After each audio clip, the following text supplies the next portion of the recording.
What's good, everybody? It's your brother New Breed coming through with another live stream. So, Fat Man Scoop, New York radio personality, hype man, unfortunately collapsed in Connecticut, and he didn't wake up. Now, prior to this event taking place, he spoke very candidly, quite often about his health. You know, back in April 2023, um, unfortunately, he got sick and has been battling with his health ever since. And, life is short. And what ended up happening is he was performing. He seemed to be pretty lively for the most part. And he just collapsed mid-performance. And once he collapsed, people corralled him. And a lot of pandemonium started within the crowd. And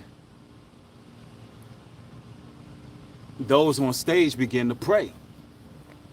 And they asked Jesus to help Fat Man Scoop. And they were praying for healing. But he never woke up. He never woke up. Now, why I keep saying that and why it's so important that I drive that home to you so you can understand that according to the evidence that I collected and gathered, which is pretty substantial, that it was C related. It was C related. And a lot of people who struggle with weight problems and obesity, they also were actually having the same fate when they got the C related. Y'all know what I'm talking about, right? And respiratory complications is something else. And we don't have the autopsy yet. And I just want to say that life is short, man, and you gotta really take care of yourself. We gotta take care of ourselves. At all times, we gotta be health conscious. We gotta know what type of foods to put in our bodies and do what we need to do. Let's go on fat. Let's talk about Fat Man Scoop. This was. I want to go through some footage right near his time of death when he spoke on his health complications that he dealt with. In this chair, because I'm working here doing something, and I'm coughing. I'm like, what am I coughing? And it just kept, it was like a dry ass cough in my throat. So I went and got some ignorance juice and shit. I went and grabbed some ignorance juice, so I was like, trying to wash it down and shit. But it kept coming. And this shit is weird. But in the back of my mind, I'm saying, because the coughing and the coughing and the coughing. So I go downstairs and, everything is cool that day. But at the end of the day, I start getting slow. So now I'm getting slow. Rub out of Shabazz, what's up? Miss Premium, how you feeling? I start getting slow. So I wake up the next morning and I got a little fever and shit. So I'm like, oh shit, right? But the whole weekend, Charlotte, Raleigh, I'm still drinking my juices, I'm taking my supplements, so I'm not worrying about it. I'm like, I'm good. I get this heavy ass fever, like 101. But the shit is gone. It's gone in, I wouldn't even say Now, Fat Man Scoop also has footage of him, from a hospital bed, a few months prior. And here's what I want to talk about. You know, when he passed out on that stage, everybody was calling on the Lord saying, let's pray that he wakes up and things of that nature. But when it's your time, it's your time. And nobody knows their time. And the issue is that usins, we have a lot of poor health in our community. Fat Man Scoop was obese. He already had health complications. And what we want to do is live a certain lifestyle that's detrimental to our health. And then we want to go calling on the Lord and not take those without taking preemptive measures. And I know I don't want to sound insensitive when I say this, but another thing that we tend to do as people is we trust the system for their remedies. We trust them just because they're wearing a white coat.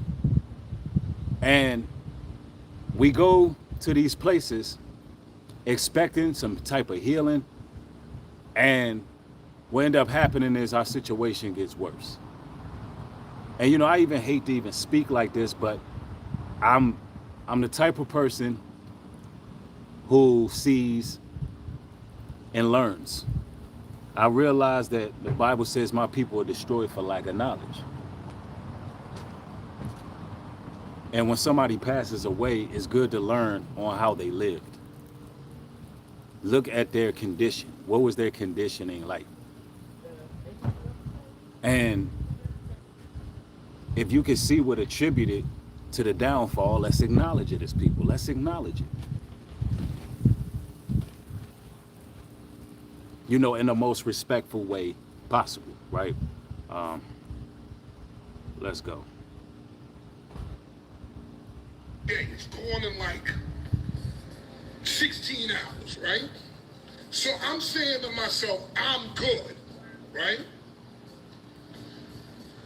So good, cool, whatever. I'm telling you I beat. So I said, I'm telling my man, I got a fever. I was coughing and shit, but I beat. Be sure to like, comment, and subscribe.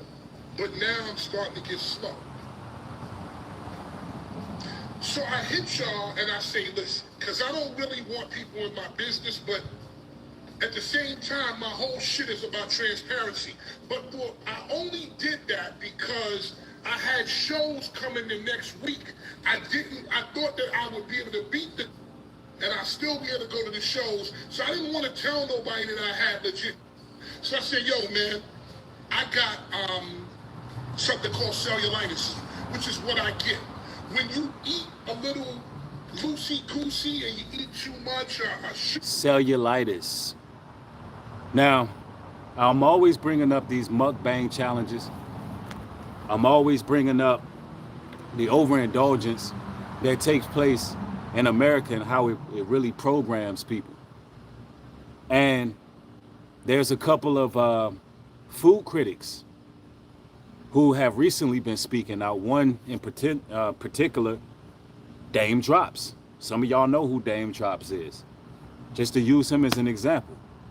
He did a video, very bold video for the man to do, but he talked about how his eating habits cause him erectile dysfunction. And that's a serious matter. Nutrition and health is very important. And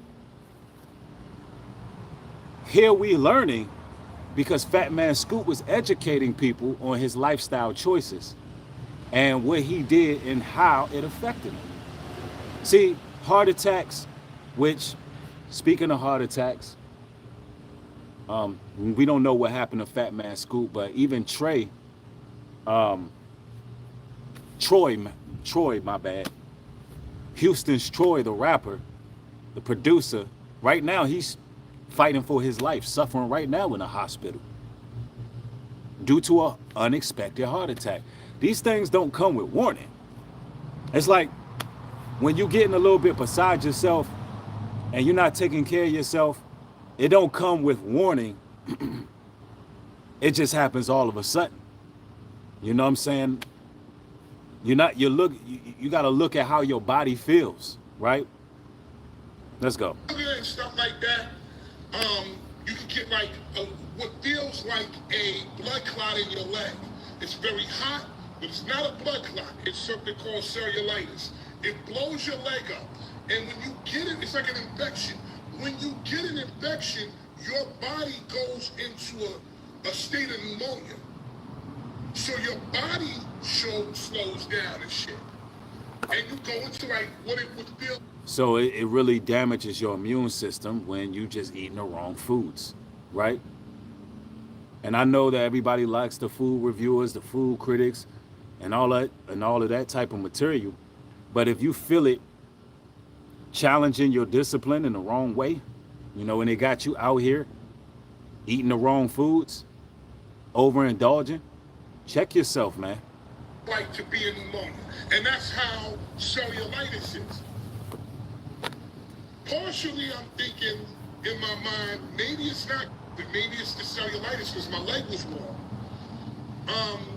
So I'm not 100% sure, but I think it's, but I'm not sure, but I think it could also be cellulitis because I had the thing in my leg.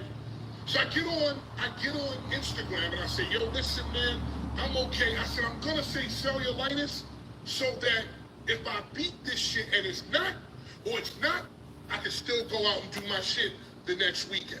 I had a show in DC and I had a show in Austin, Texas. First shows that I really have coming back. All right, cool. So I say cellulitis. Somebody says on that post, because DMX had just, and Black Rob, they had a picture. I don't know if you had watched it, but they had a picture of Black Rob, and he was like in a hospital gown. He's like,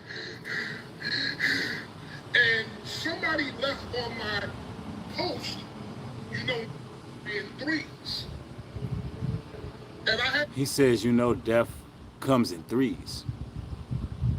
That's very interesting that he was already foreshadowing death. See, I mean, I think it's something in a man or a woman that knows when it's that time, like it's coming. Like Benny Siegel said, you can feel it in the air.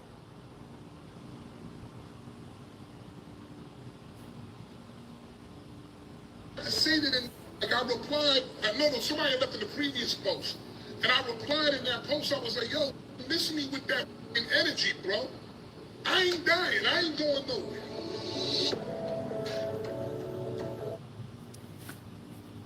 He said, miss me with that energy, but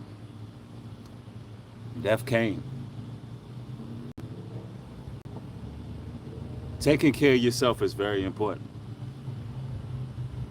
Brothers, you may be a man who's pretty big in size, and you feel like because you can move around decent, you think everything is all good.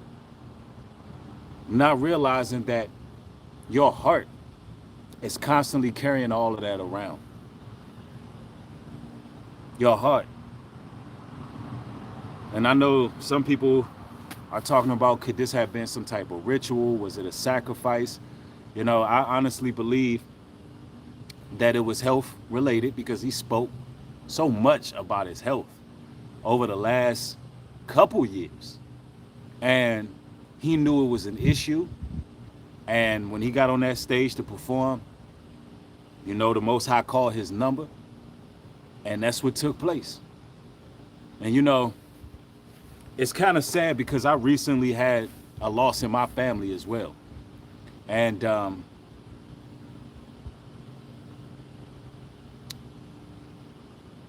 it just hits close to home because, you know, I lost a younger cousin. And it just doesn't feel good. You know, and this stuff happens. It just happens, man. And you can't There's no repeats. There's no do-overs. All you can do is really just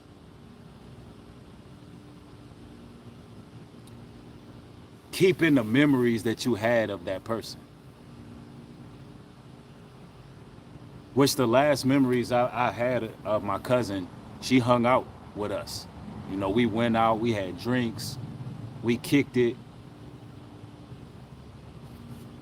and you know, this happened days ago. And I think she was what? Born in 87.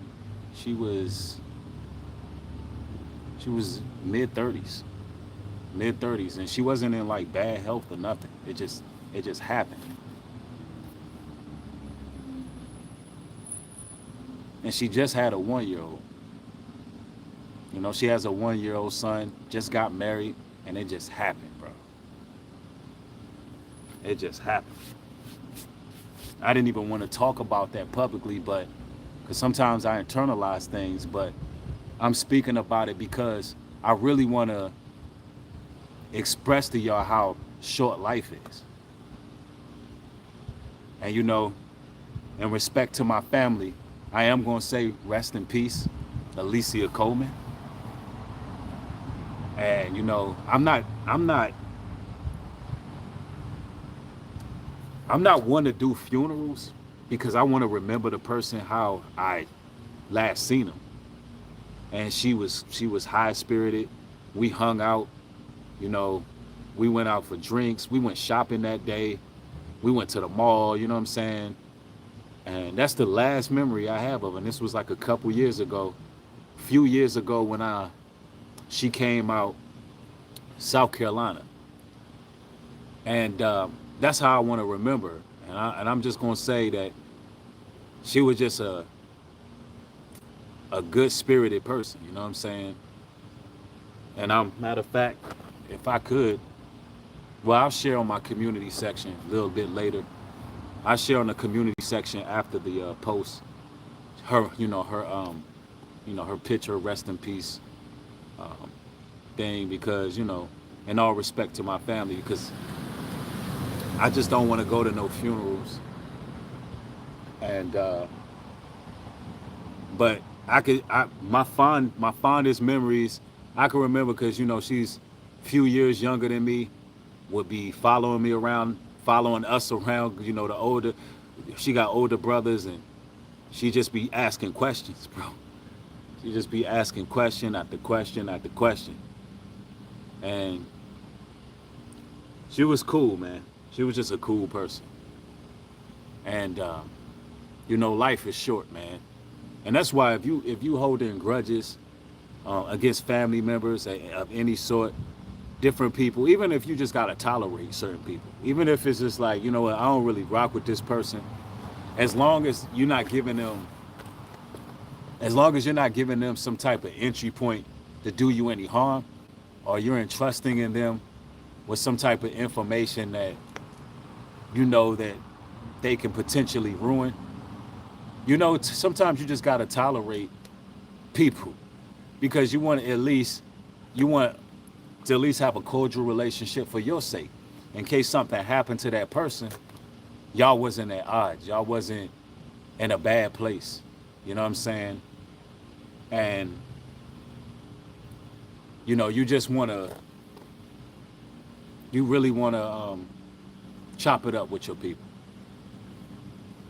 And then, on another note, here you got Judge Mathis and wife.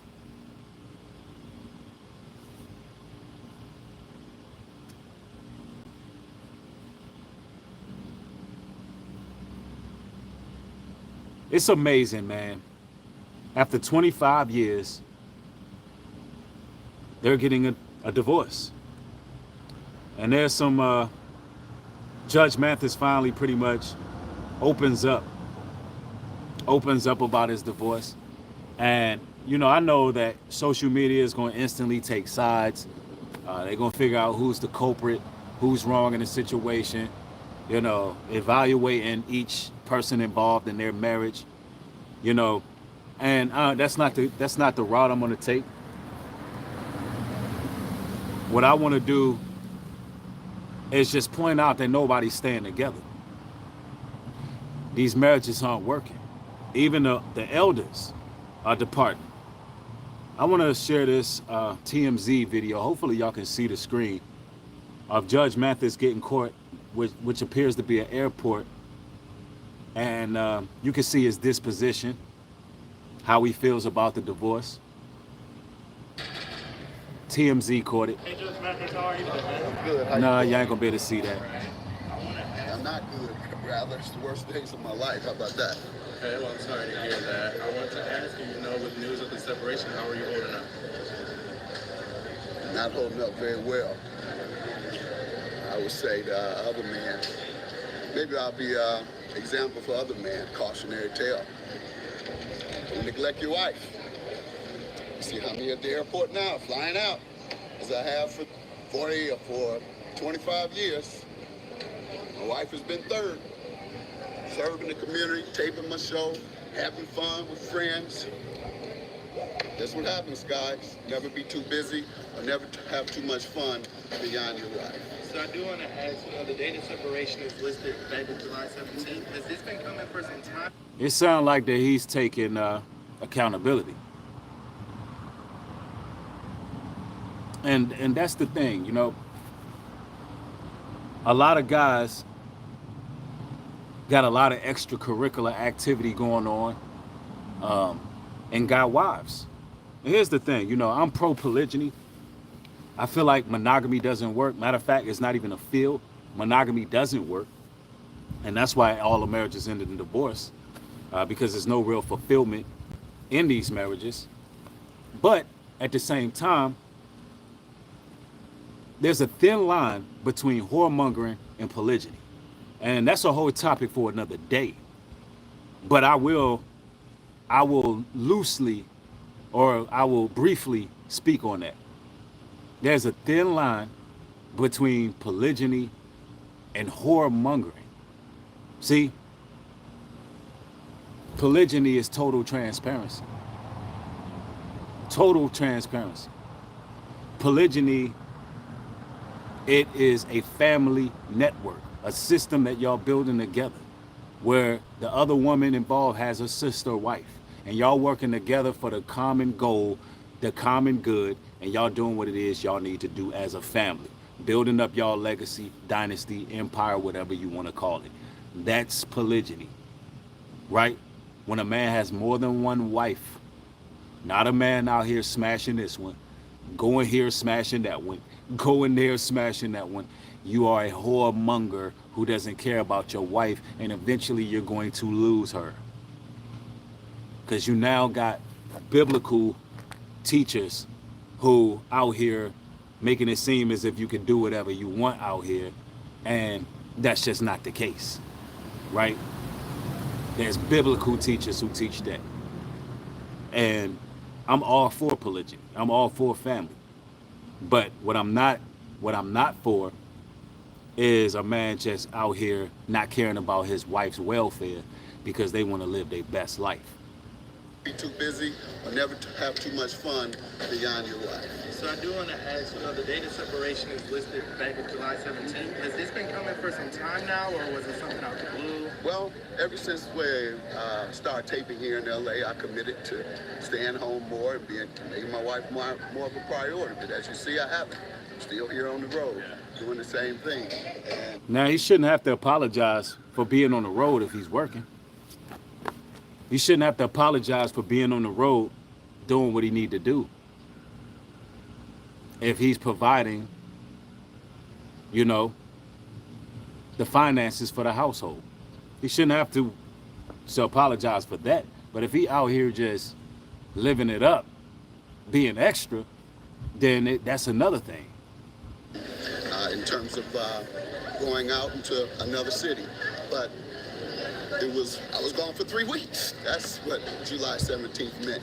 Would you say you two are in a good place right now, or able to maintain a friendship, or? Oh yeah, we're still in the same house and we're maintaining a friendship. And I'm trying to get my wife back. I have to show her that though. Hopefully I can show her while we're there together before, and hopefully she doesn't complete the process. But I'm changing in hopes that she will.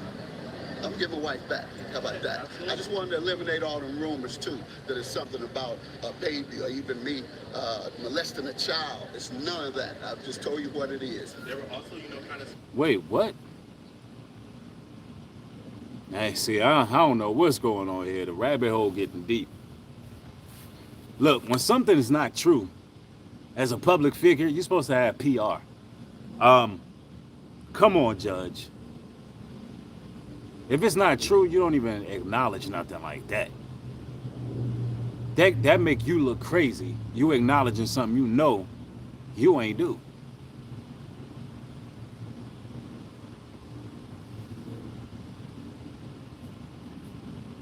There's any infidelity? Did you want to clear that up at all? You say it's solely neglect. Well, neglect can create suspicion, certainly. And if Oh, Judge. Judge not keeping it a buck. He ain't keeping it a buck. He said neglect can create suspicion. Now, was you out here doing what you was doing? Keep it a buck. Keep it a buck, man. gone as much as I am, you have every right to suspect. You know, you go to work, you go serve in the community around the country. So, a woman gonna leave you off of suspicions? If that's the case, yeah, let her go. Where's she gonna go? It's been 25 years. Where's she going? Then you go with your guys to sporting events around the country. You go to other events, except without your wife, hanging with you and enjoying herself with you. And so, yeah, she would have a right to suspect infidelity. But there's none of that going on. That's not the purpose. That's not the reason for this. That's not the purpose. That's not the reason for this. I don't know, man. Hey, nobody seems to be staying together anymore. Everybody's separated.